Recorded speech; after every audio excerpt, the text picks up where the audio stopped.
Hello दोस्तों, मैं doctor Farhan CMS ED EMT and pharmacist. आज मैं बात करूंगा लीवर अब्सेस के बारे में। ज़्यादातर हमने देखा है कोई भी आदमी अपनी रिपोर्टें कराता है, कोई भी जांचें कराता है और उसमें अगर कोई भी डॉक्टर कहता है कि इसमें आपको लीवर अब्सेस हो चुका है तो हमारे बहुत से भाई बहन बहुत ही ज़्यादा डर जाते हैं, बहुत ही ज़्यादा परेशान हो जाते हैं। तो इसलिए मैं आपको बताऊंगा लीवर अब्सेस के बारे में। लीवर अब्सेस होता क्या है? लीवर अब्सेस का मतलब लीवर टिश्यू में मवाद भर जाने को लीवर अब्सेस कहते हैं। ये एक लीवर इन्फेक्शन होता है।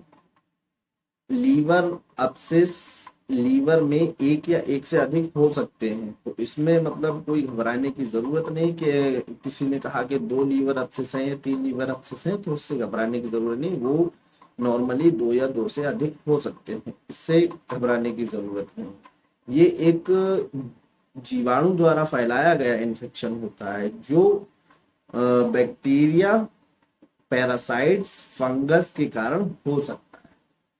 अब हम बात कर लेते हैं इसके संकेत और लक्षण के बारे में। लीवर अब्सेस के लक्षणों में सबसे सामान्य है पेट के दाहिनी ऊपरी हिस्से में दर्द होना, बुखार। इसके अलावा मितली आना, उल्टी होना, भूख ना लगना, कपकपी होना तथा थकान महसूस करना इसके मुख्य कारणों में से एक है। अब हम लीवर अब्सेस के खतरों के बारे में हम जान लेते हैं कि ये किस किस को हो सकता है।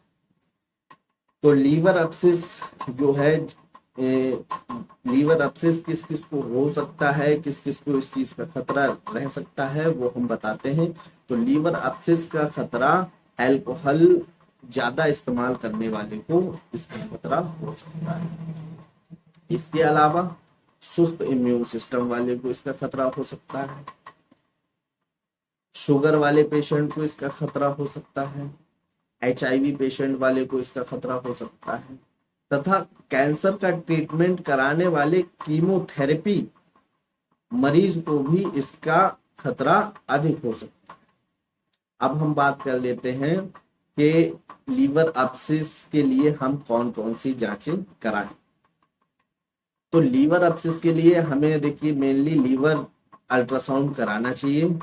इससे हमें पता चल जाएगा कि हमारे लीवर में अब्सेस है या नहीं। और अगर उसमें भी हमें कोई संदेह है, अगर उसमें भी हमें कोई दिक्कत आ रही है या हमें ऐसा लगता है कि भाई ये रिपोर्ट हमारी कोई गलत आई है, तो इसके लिए फिर हमें CT स्कैन कराना चाहिए। तो आइए अब हम बात करते हैं ट्रीटमेंट प्रोटोकॉल की। तो ट्रीटमेंट प्रोटोकॉल में नॉर्मल डाइट अनिवार्य रहेगी। आप नॉर्मली खाना खा सकते हैं, कोई दिक्कत वाली बात नहीं है। कोई एक्स्ट्रा खाना नहीं आपको बताया जाएगा, ठीक है। अब दूसरी चीज ये है कि जो टैबलेट है वो टैबलेट वो सिप्रोफ्लॉक्सासिन 500 mg सुबह शाम लेनी है। सुबह शाम सिप्रोफ्लॉक्सासिन प्लस इसके साथ में टैबलेट मेट्रोनिडाजोल 400 mg। ये 400 mg अडल्ट के लिए है और अगर बच्चे में या फिर मतलब टीन एजर कोई बच्चा है तो उसके लिए अलग अलग डोज होगी, उसके लिए आप डॉक्टर से बात करें। तो मेट्रोनिडाजोल 400 mg सुबह शाम ही सिप्रोफ्लॉक्सासिन के साथ में लेनी है, ठीक है।